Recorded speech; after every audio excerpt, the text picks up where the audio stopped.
Bonjour Victoria, Bonjour Laetitia. merci de nous recevoir une nouvelle fois dans ta magnifique école. Avec plaisir. Donc aujourd'hui, si je suis venue te voir, c'est parce que j'ai reçu un tas de questions des parents qui suivent les carnets de Céleste. D'accord. Et il y en a beaucoup qui concernent la motivation des enfants. Comment les motiver, comment leur donner envie. Mhm.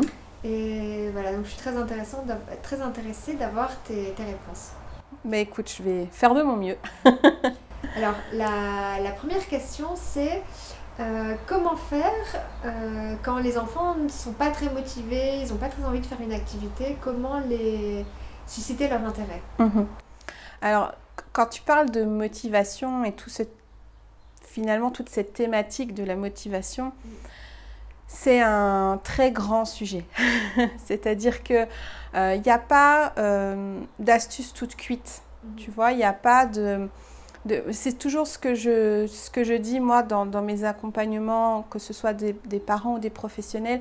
Tu n'as pas de pilule miracle, tu n'as pas un truc qui va fonctionner à coup sûr, tu n'as pas une seule façon de faire. Quand tu me parles de la motivation, la première chose finalement que je conseillerais à des parents de faire, c'est de se poser la question du pourquoi, finalement. Parce qu'un enfant, normalement, quand il est passionné par quelque chose, il suffit... Je pense que chaque parent va avoir des exemples. Tu vois, par exemple, ta fille, il y a sûrement des choses qui vont la passionner dans la vie. Ma fille, c'est pareil. Et quand ils sont libres de suivre cette passion, du moment, hein, ça peut être quelque chose de très momentané, de très court finalement, ben, on se rend compte qu'il n'y a pas de problème de motivation. Et le problème de la motivation, en général, intervient quand on impose finalement quelque chose de l'extérieur, quand on impose un travail, quand on impose un devoir, quand on impose quelque chose. Et donc finalement, la motivation, pour qu'elle arrive sur quelque chose qu'on n'a pas choisi, tu vois, où on se dit, bon, allez, là, entre guillemets, il faut que je le fasse. C'est un peu comme nous, faire leur passage, quoi. Ouais. Hein, c'est clair qu'en général, quand en tant qu'adulte, on procrastine, c'est sur des trucs qui ne nous remplissent pas de joie, d'enthousiasme, d'émerveillement. C'est des trucs qu'on n'a pas envie de faire. Moi, par exemple, le repassage. Voilà. D'ailleurs, j'ai abandonné. Mais du coup, tu vois, c'est très compliqué pour un être humain de se motiver sur une tâche qu'il n'a pas profondément choisie. Alors nous, en tant qu'adultes, on peut mobiliser ces ressources-là à l'intérieur de nous parce qu'on peut voir plus loin. Tu vois, par exemple, effectivement, tu n'es pas motivé pour aller faire tes courses, mais tu sais que, je ne sais pas, moi, derrière, tu vas recevoir tes amis et que tu vas passer une belle soirée avec eux et donc tu vas être motivé d'y aller quand même. Tu sais pourquoi tu le fais. Donc en fait, ton cerveau, il est capable d'aller au-delà de « j'ai pas trop envie d'aller faire les courses » parce qu'il sait que derrière, il y a la zone de récompense qui va quand même être activée par le moment que tu vas passer avec tes amis. Un enfant, il est dans l'instant présent. Même un enfant de 8, 10, 12, 15 ans, ils sont dans l'instant présent. Ce qui fait que c'est très compliqué de développer une motivation intrinsèque quand le plaisir n'est pas immédiat. Et finalement, c'est pour ça que je dis qu'il n'y a pas de méthode miracle. L'idée que moi je propose, c'est déjà de se dire, ok, finalement, sur quoi est-ce qu'ils n'ont pas la motivation ? Que chaque parent se pose cette question-là. Sur quelle thématique réelle, concrète, ils n'ont pas la motivation. Parce que quand ils choisissent un jeu, il n'y a pas de problème, finalement, tu vois. Et de prendre conscience que le fait de réussir à se motiver sur quelque chose qui ne va pas procurer un plaisir immédiat, et ben ça demande énormément de temps pour que le cerveau mature pour pouvoir y arriver, tu vois. Et que c'est normal, finalement, qu'un jeune enfant, s'il ne reçoit pas le plaisir immédiat, il n'ait pas de motivation. Donc, c'est déjà... Pourquoi je dis ça ? Parce que c'est important de se dire, c'est pas qu'il y a un problème. Souvent, moi, les parents me le disent, je ne sais pas si toi, tu as ces retours-là, mais voilà, moi, j'ai un problème. Mon enfant ne trouve pas la motivation. Mais non, ce n'est pas un problème. En fait, c'est normal. Ou que tous les enfants n'ont pas la même envie. Eh ben oui, mais nous non plus. Eh ben c'est la vie. Nous, les enfants sont des êtres humains et on n'a pas tous les mêmes envies au même moment. C'est pour ça d'ailleurs que dans les pédagogies alternatives que je défends, on prône l'exploration individuelle. Parce que pour intéresser 30 enfants au même moment sur un même sujet, c'est pas possible. Tu perds toujours une partie des enfants qui sont présents parce qu'il y en a pour qui c'est trop facile, d'autres pour qui c'est trop difficile, d'autres pour qui ça les intéresse mais pas sur le moment. Enfin, donc la clé finalement pour intéresser et motiver les enfants, c'est de se baser sur leurs intérêts personnels.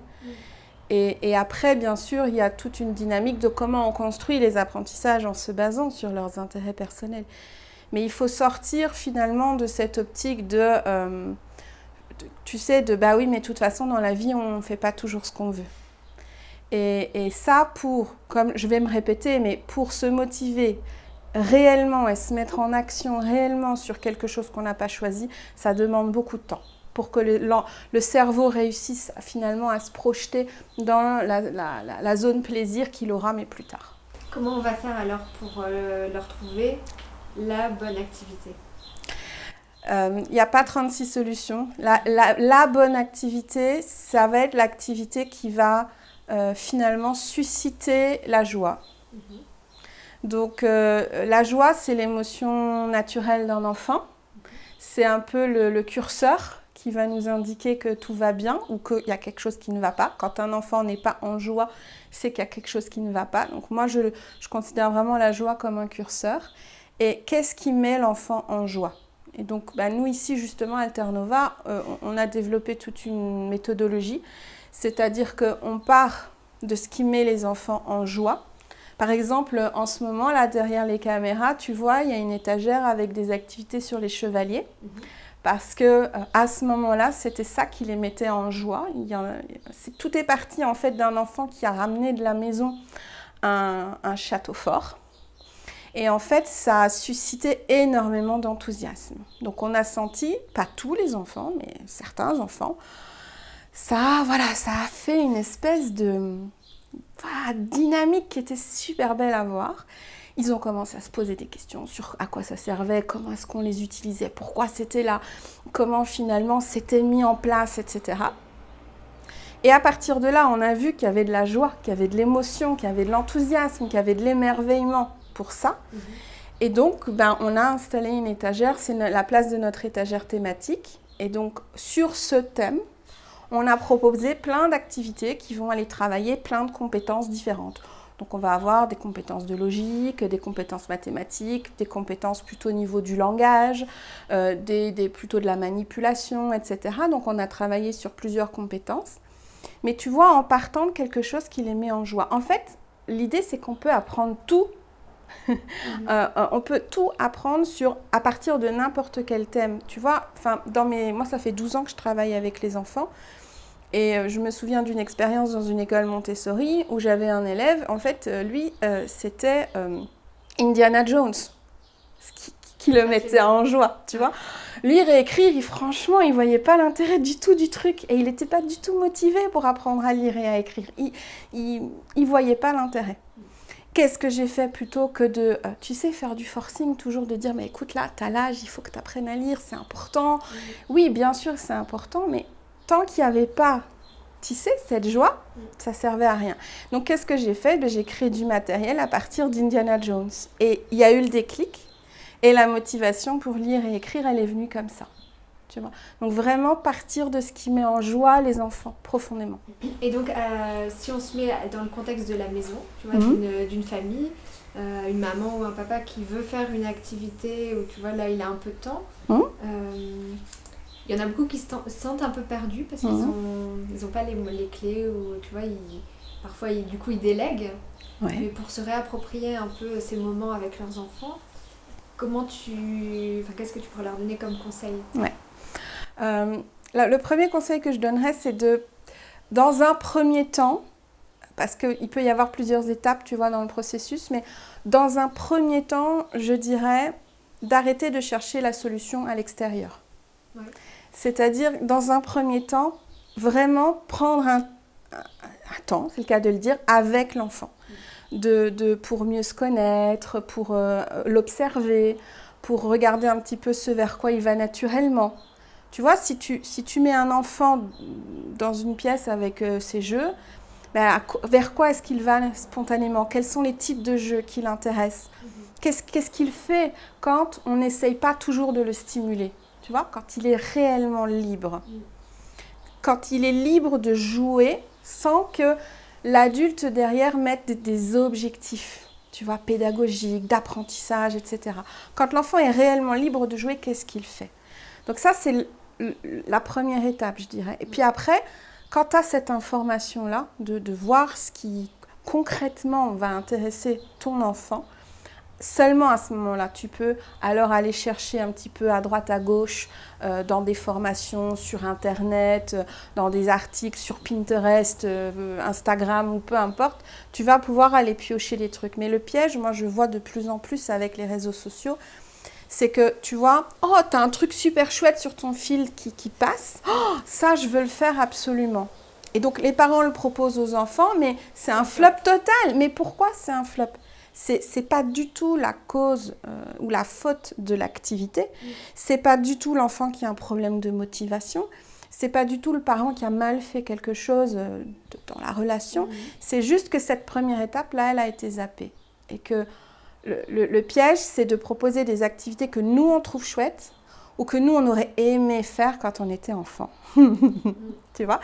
Et si tu n'oublies pas cette première étape d'observer ton enfant, d'essayer de voir ce qu'il met en joie, ben en fait, tu peux pas te tromper.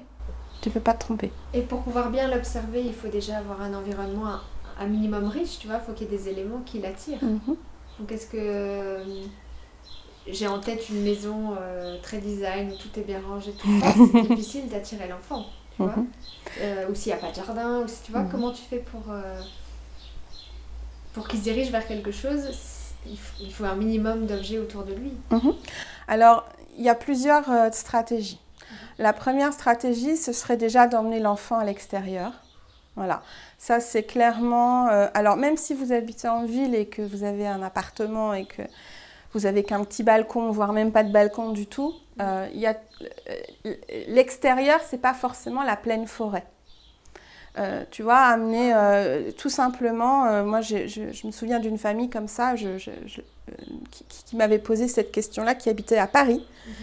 Paris sans balcon ni rien, mais c'est par exemple sur le chemin de l'école à la maison, plutôt que de sortir à la station de métro, voilà, juste en bas de l'immeuble, c'est de sortir 1 ou 2 stations avant et de simplement, en plus, tous les bénéfices de pouvoir marcher. C'est un moment aussi on se détend, on se relâche, on peut parler ensemble, etc. Mais ça va être aussi l'enfant qui va parler, il va voir des choses, il va y avoir plein de stimulations. Et on va voir, finalement, est-ce que, par exemple, il est dans l'exploration motrice? Moi, je sais, par exemple, ma fille, en ce moment, c'est ça. Dès qu'elle peut grimper sur un trottoir, sur un muret, sur une borne de parking, dès qu'elle peut bouger, voilà, c'est clairement ça qui fonctionne. Et si vous observez que votre enfant, dès qu'il est dans cet environnement-là, il bouge, ça ne sert à rien de lui proposer une activité calme, parce que ça ne fonctionnera pas. Donc ça, c'est déjà le premier conseil, de sortir. Et puis après, on peut proposer un environnement riche à l'intérieur également, avec des objets très simples, des objets du quotidien, des objets, tu vois, enfin, ça peut même être des objets que tu as dans ta cuisine. Alors ça dépend de l'âge des enfants naturellement, mais tu vois, si tu as un enfant de moins de 3 ans, par exemple, tu le mets dans ta cuisine avec tes casseroles, tu vas voir ce qu'il va faire comme jeu, tu vois. Et après, ça peut être aussi tout simplement du carton, des rouleaux de papier toilette, du papier d'emballage, du papier bulle, des bouchons de bouteilles, des bouchons de liège, tu vois, des petites choses, des boîtes de camembert, tout plein de choses que tu peux récupérer qui ne coûtent rien du tout. Et du coup, tu les mets à disposition dans une étagère et tu vois un petit peu ce que l'enfant va en faire. Est-ce qu'il y a des matières qui vont plus l'intéresser? Est-ce qu'ils vont avoir tendance à tester la partie sonore? Ou est-ce qu'ils vont chercher à empiler? Ou les tissus, oui, plein de chutes de tissus, plein de vieux vêtements, etc. Donc il n'y a pas toujours besoin de mettre énormément d'argent tu vois, pour créer des stimulations sensorielles et créer des choses qui vont intéresser. Ça va développer la créativité. Exactement, et même avec des enfants plus grands. Moi, je le fais beaucoup, notamment dans des écoles ou dans des périscolaires, avec des enfants qui, on va dire, vont avoir entre 9 et 12 ans. Parce qu'on me dit souvent, ouais, ce que tu dis là, ça fonctionne bien avec les petits. Mais c'est aussi très important de le faire avec les plus grands parce que, justement, ils ont perdu cette motivation intrinsèque. Parce que, malheureusement, tu vois, l'école traditionnelle, on va dire, elle a tendance à toujours te dire ce que tu dois faire. Et à force qu'on te dise ce que tu dois faire, tu perds ce chemin vers ta motivation intérieure, ce que tu veux vraiment en fait dans la vie, tu vois. Et d'ailleurs, c'est une question existentielle. Si je te demande qu'est-ce que tu veux vraiment dans la vie, il y a plein d'adultes qui ne savent pas répondre à cette question-là, tu vois. C'est énorme. Qu'est-ce que tu veux vraiment dans ta vie? Qu'est-ce qui te fait vraiment vibrer? Il y a des personnes qui passent des années à recontacter ça, tu vois. Et donc de reproposer ce petit matériel tout simple là que je viens de citer à des enfants de 9 à 12 ans par exemple, la première réaction c'est de me dire qu'est-ce que tu veux que je fasse avec ça? C'est passionnant de retourner la situation comme ça, de l'avoir plus en équilibre, j'ai l'impression. Maintenant, il y a plein d'enfants qui n'ont pas bénéficié de ça tout petit. Et j'en rencontre beaucoup qui n'osent pas se lancer dans des activités. Oui. Tu vois, par exemple, dans le dessin, ils vont regarder « Oh là là, c'est beau, mais moi je suis nulle » ou « Mais moi j'arrive pas ». Comment on fait pour tu vois, les aider à se lancer, quoi. J'en ai aussi beaucoup des enfants comme ça, oui. Effectivement, souvent des enfants un peu plus grands, voilà. Oui. C'est vrai que les enfants jusqu'à 5-6 ans, ils ont une spontanéité qui fait qu'ils se lancent un petit peu, entre guillemets, sans réfléchir. C'est normal, c'est pas le même niveau de développement au niveau du cerveau. Que passer 6, 7, 8 ans, effectivement, plus ils grandissent, plus c'est difficile d'oser, de finalement de sortir de soi. Et ça, c'est malheureusement aussi souvent lié à l'école, qui évalue, qui juge. Le regard des parents. Voilà, même sans le vouloir, naturellement, c'est sans le vouloir. Donc, c'est sûr que pour accompagner un enfant comme ça à oser essayer, il va falloir déjà un peu de temps.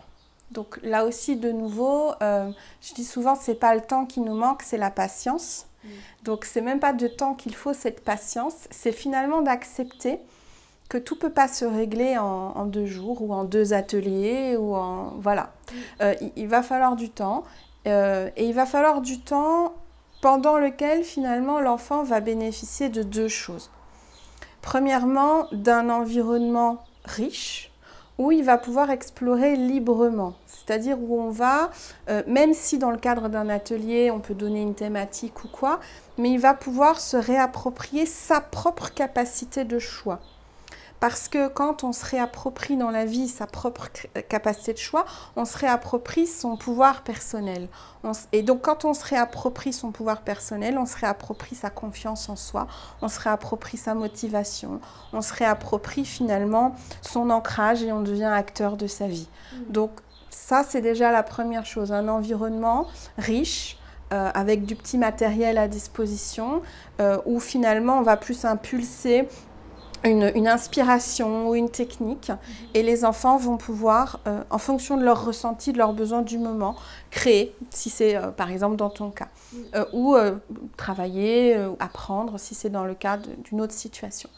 Et puis le deuxième ingrédient pour la recette, ça va être des relations stables, positives, empathiques, c'est-à-dire que où nous, on est là pour encourager finalement l'expérience, où on ne porte pas de regard sur le résultat.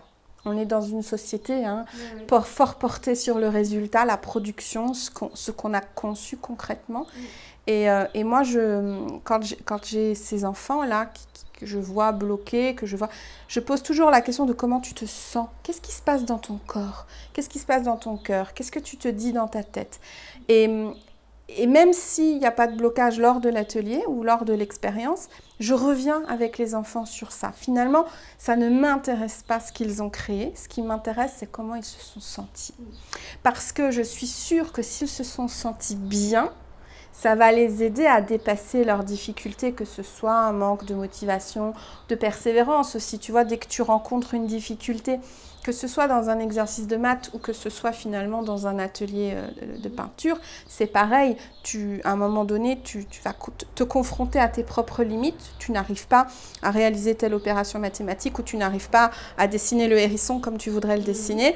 Et du coup, ça te heurte à voilà, ton incapacité à faire ce que tu avais envisagé de faire. Et il faut une bonne dose d'ancrage et de confiance en soi pour aller au-delà de ça. Et donc, finalement, en m'assurant que l'enfant se sente bien et qu'il ait cet ancrage-là, ben je sais qu'à terme, à force de répéter, ça va l'aider à dépasser ces difficultés. Et puis après, forcément, tu me connais, on s'est connus au travers Montessori. Donc, je n'oublie jamais ce message de Maria Montessori qui est de croire profondément en chaque enfant. Cet optimisme-là pédagogique qu'on peut nourrir et donc de dire, bah, ok, pour l'instant, elle en est là. Pour l'instant, elle n'y arrive pas encore. Et c'est le mot magique, ça, le mot encore que je donne aux enfants. Ok, pour l'instant, tu n'y arrives pas encore, mais moi, je crois en toi. Je sais que tu vas y arriver. Et tu sais, moi non plus, je n'y suis pas arrivée du premier coup. Donc, j'ai dû moi aussi beaucoup m'entraîner pour pouvoir y arriver.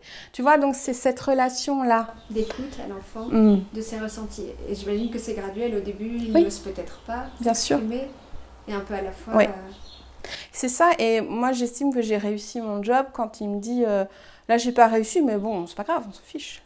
C'est-à-dire que là, c'est pour moi le début où je sais qu'ils vont pouvoir aller au-delà de cette... tu sais, de ce stress de la performance et ils vont pouvoir passer dans le vécu. Et c'est seulement à partir de là que... Mais ça demande du lâcher-prise. Et ça marche pour les adultes aussi. Exactement. Et oui, quand on se met trop de pression, au final, ça ne fonctionne pas.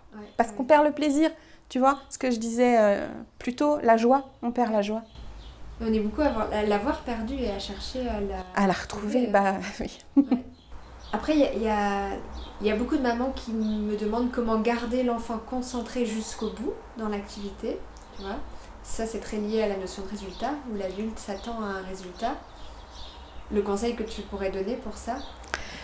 C'est de remettre en question vos attentes. C'est-à-dire qu'en général, quand on est déçu ou frustré, dans une relation, mais j'ai envie de dire quelle qu'elle soit, tu vois, que ce soit avec ton enfant ou avec ton conjoint ou avec tes amis, c'est que tu avais projeté dans cette relation-là des attentes. Un petit peu en se disant, là j'ai eu l'exemple d'une maman récemment, on a prévu une super journée, voilà, avec plein d'activités, on s'est beaucoup engagé pour mettre en place tout ça. Et puis, ça l'a intéressé 10 minutes et c'était fini. On sentait que la maman, elle était déçue.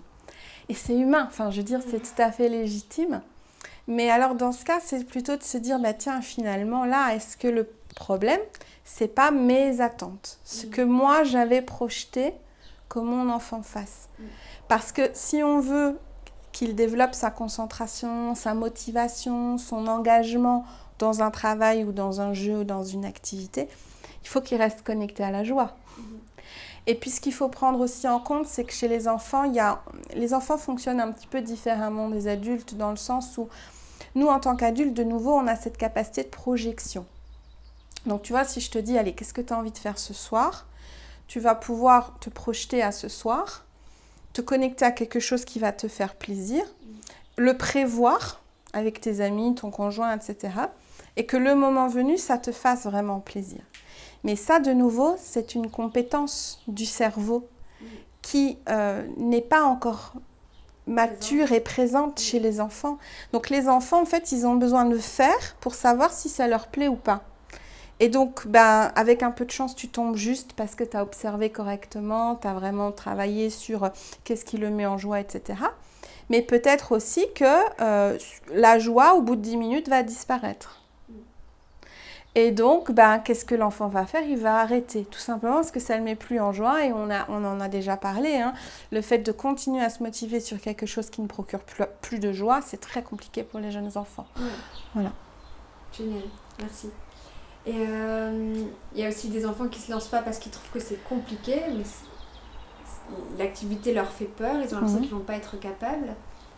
c'est un peu, tout est lié. Hein. Tout est lié, c'est la confiance en soi. Ouais. C'est la confiance en soi. Ça peut être aussi des profils d'enfants très perfectionnistes, donc qui ont besoin de tout de suite faire parfaitement pour se lancer, pour oser faire. Notamment les profils à haut potentiel fonctionnent comme ça. Donc ça, c'est une des caractéristiques. Donc, alors après, c'est toujours pareil, c'est de travailler sur cette base de la relation, de faire confiance, de rassurer l'enfant que effectivement, même si c'est pas fait parfaitement, ben c'est pas grave. Ça peut être aussi une idée à voir, mais ça peut être aussi une idée de faire avec lui. Pour lui montrer que nous non plus, on ne sait pas faire parfaitement. Tu vois, moi, si tu devais me faire dessiner un hérisson, je ne les ferais pas aussi bien que toi. Voilà. Et de montrer qu'on est faillible aussi, ça, c'est très important. Que l'adulte n'est pas parfait. Parce que ça aussi, c'est quelque chose où on a tendance à vouloir toujours montrer le meilleur de nous-mêmes, ce qui en soi est bien évidemment légitime et louable, mais aussi montrer à l'enfant qu'on fait des erreurs, qu'on ne sait pas tout faire parfaitement, que nous aussi, on se trompe. Et l'enfant a besoin de ça pour non seulement se rendre compte que l'adulte n'est pas parfait, que c'est un être humain comme un autre, mais aussi pour qu'il puisse apprendre de comment je fais quand je fais des erreurs. Voilà. Et que finalement, c'est pas un drame, tu vois. Ouais. Et que moi aussi, je me trompe. Et s'il voit que je ne souffre pas de cette situation-là, que je cherche à m'améliorer, à faire mieux que la fois précédente. Mais tu vois, tu sais, les enfants, ils ont plus besoin de modèles que de grands discours. Donc, parfois, simplement de faire devant eux, de faire avec eux et de leur montrer comment toi, tu deals avec tes propres erreurs, c'est souvent plus efficace qu'un grand discours. Ouais, ça me parle parce que je me souviens très bien que petite, pour moi, les adultes étaient parfaits, ils disaient la vérité. Mais oui. Et quand on grandit, on se rend compte que pas du tout. Pas exactement ça. Pas franchement, non.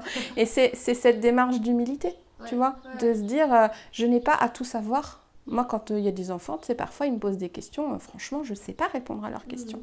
Je leur dis, je dis, écoutez, je ne sais pas, on va chercher ensemble. Et les enfants qui n'ont pas l'habitude, qui viennent de débarquer ici ou quoi, en général, ils me disent, ah bon, tu ne sais pas ? Et ils disent à leurs parents, tu sais, Victoria, elle ne sait pas, quoi. Et oui, c'est normal, parce qu'on ne sait jamais tout. Et au contraire, c'est de comment tu deals avec ce que tu ne sais pas, avec ce que tu vas apprendre. Et tu vois, tu me parles de motivation, mais là aussi, dans le modèle que tu donnes aux enfants, quand il y a quelque chose que tu ne sais pas, quel modèle tu donnes, quelle image tu donnes aux enfants, tu vas rechercher, tu vas aller faire des recherches, tu vas te poser des questions, tu vas réfléchir, on va mettre ensemble une démarche active. Voilà, c'est beaucoup plus efficace, plus riche que de donner tout de suite la réponse ou de ne pas chercher plus loin. Ça les rend plus autonomes pour la suite. Oui. Alors après, parfois, c'est les parents qui manquent de motivation. Tu vois, les enfants, parfois, demandent beaucoup à ce qu'on joue avec eux. Il peut arriver qu'on n'ait pas l'envie ou je prends les Lego, tu vois, maman, tu viens, tu joues avec moi au Lego. Parfois, les adultes n'ont pas envie de se prêter au jeu. Qu'est-ce que tu conseillerais aux parents, tu vois ? Alors déjà, ce que j'ai envie de dire, c'est que c'est OK. Enfin, là-dessus, c'est très important de ne pas rentrer dans un cercle vicieux de culpabilisation, tu vois, de dire « Oh là là, j'ai pas envie, je suis un mauvais parent. » De toute façon, ça sert à rien de culpabiliser. Donc, c'est OK. On a le droit parfois de ne pas avoir envie. On a le droit parfois de ne pas avoir de nous-mêmes la motivation de... Ça peut être pour des raisons, voilà, on est fatigué, on a eu la journée de travail, on a des soucis, on a des émotions qui font que...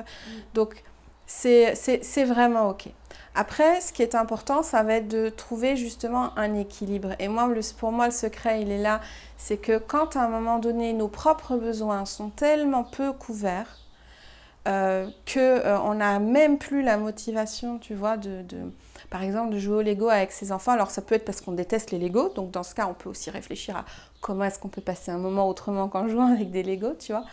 Mais c'est souvent ça, c'est-à-dire qu'on donne. On donne tout le temps. On donne au travail, on donne dans nos relations, on donne avec nos enfants, avec les conjoints, avec les amis. On donne tout le temps. Et en fait, on ne prend pas de temps à nous pour recevoir. Tu vois ? Et le problème, c'est souvent ça. C'est-à-dire qu'à un moment donné, on est vide d'énergie, on est vide de motivation, on est vide de créativité, on est vide.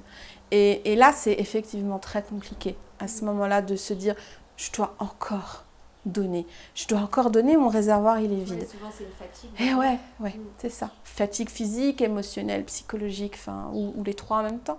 Donc la première des choses à faire, si vraiment quelqu'un me dit j'ai vraiment pas envie, ben, ce serait dans son agenda de se fixer une fois par semaine au moins, ou 2 fois par semaine, un temps pour soi. On va pouvoir recharger les batteries et reprendre soin de soi. Tu sais, la bienveillance, c'est d'abord sur soi. La bienveillance bien ordonnée commence par soi. Donc, c'est d'abord prendre soin de soi. Et ça va profiter d'autres oui. aux enfants. Tu sais, quand dans l'avion, on te dit bien, tu mets ton masque d'abord à toi, puis tu vas t'occuper des autres après. Si tu n'as plus d'oxygène, tu sais plus.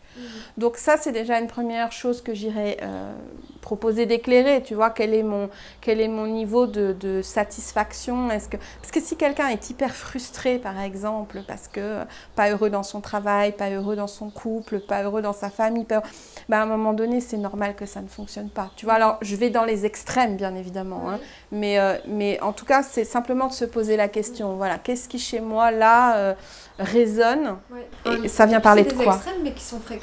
Oui. Voilà. Souvent, on a poussé nos limites un peu loin et il faut réapprendre à... Oui. Et du coup, tu vois, c'est réapprendre à équilibrer les besoins. Parce que oui, l'enfant, il a des besoins et il a besoin de jouer avec son parent. Il a besoin d'avoir des moments de qualité avec son parent. Il a besoin de temps en individuel. Donc là, je parle particulièrement au niveau des fratries. Donc si vous avez 2, 3, 4 enfants, chaque enfant va avoir besoin d'un temps en tête-à-tête avec son parent. Pas forcément 1 heure par jour, mais d'avoir un temps en individuel avec son parent. Et pas ensemble, mais vraiment en tête-à-tête. Donc c'est sûr qu'un enfant a besoin de jouer avec son parent, qu'il a besoin d'interaction, qu'il a besoin d'intimité, qu'il a besoin... C'est clair. Mais le parent ne pourra pas donner ce dont l'enfant a besoin si lui-même ses propres besoins ne sont pas remplis. Donc c'est un équilibre au niveau des besoins. Donc pensez à soi pour pouvoir donner à l'enfant ce dont il a besoin. Génial. Merci Victoria. Avec plaisir. Et donc si je résume, c'est en premier, on apprend à observer, d'abord respecter ses besoins. Ouais. Après, on observe son enfant, vers quoi il est attiré. En fonction, on va pouvoir proposer une activité plus en phase avec ses besoins. Et c'est comme ça que la motivation, l'envie va se dessiner tout seul. Exactement. Génial. À bientôt pour la prochaine. À bientôt.